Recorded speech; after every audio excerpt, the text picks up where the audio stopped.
उधर ले जाओ, ले जाओ उधर।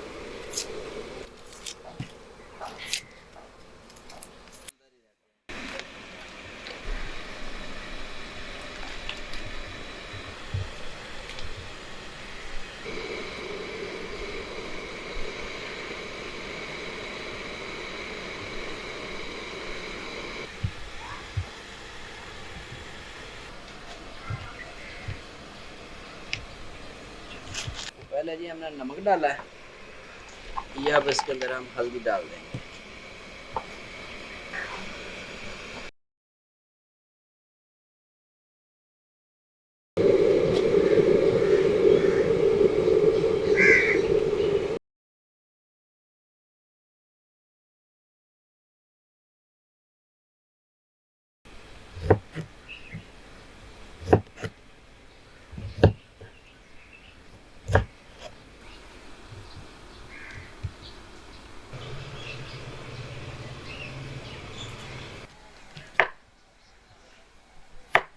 दादा फूड का कंटेंट तो आप देख रहे हैं, इसमें आप देखेंगे कि नया से नया शेफ आएगा इधर, जिसको खाने का शौक हो, पकाने का शौक हो, वो इधर आएगा, आगे प्रैक्टिस भी कराएंगे उसको और खिलाएंगे भी।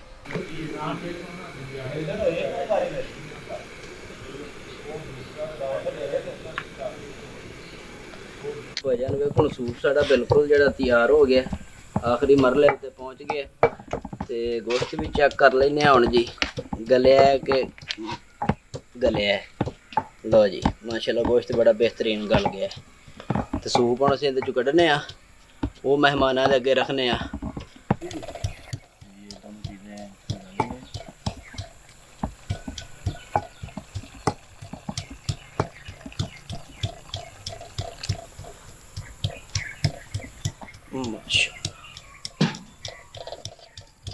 दिल, कलेजी, पोट के पीस ये हम सूप के अंदर डाल रहे हैं ताकि एंजॉय करते हैं। बहुत ताकतवर ये गोश्त है, परिंदे का गोश्त है ये का।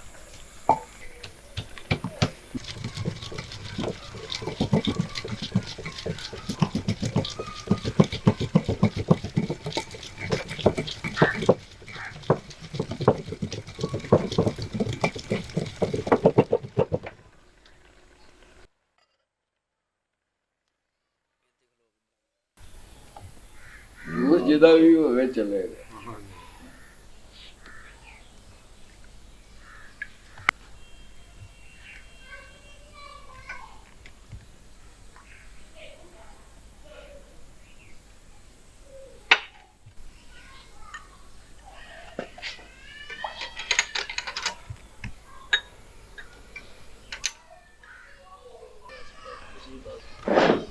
जबरदस्त है जी माशाल्लाह,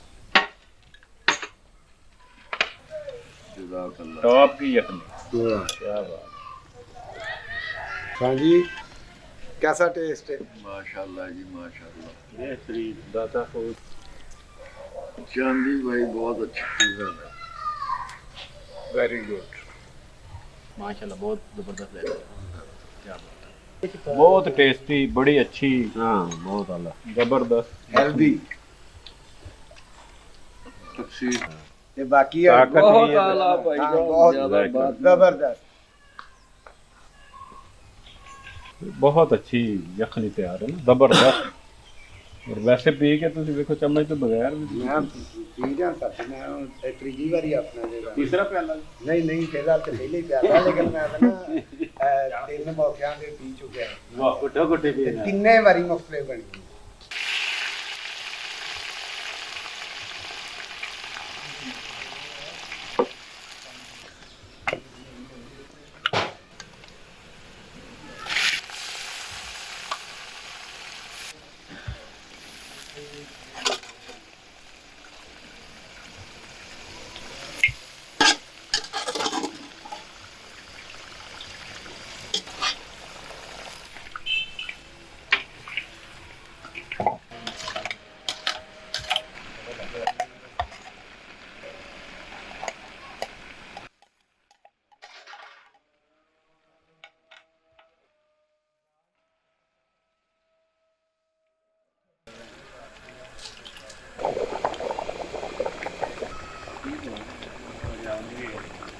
ਅੱਛਾ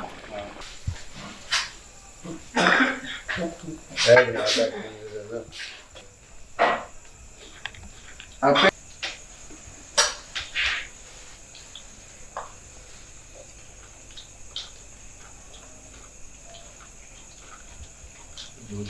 ਕੰਬੀਨੇਸ਼ਨ ਬਣਾ ਦੂਜੇ ਦੇ ਯਾਰ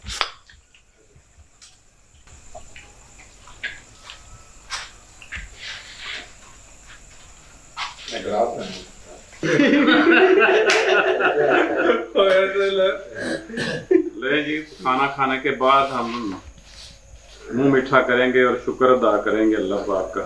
माशाअल्लाह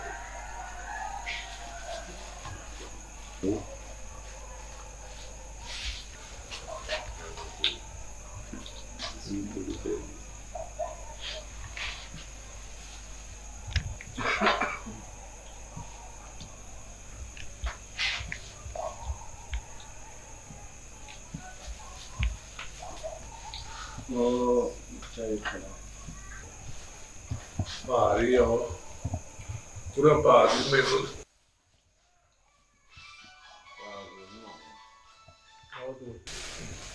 ਹੈਲੋ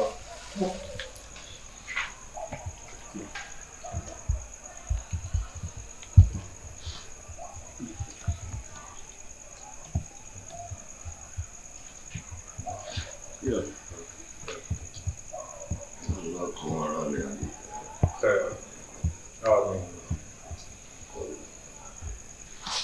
लो जी अल्लाह ने खुश रखे। जज़ाकल्लाह जी।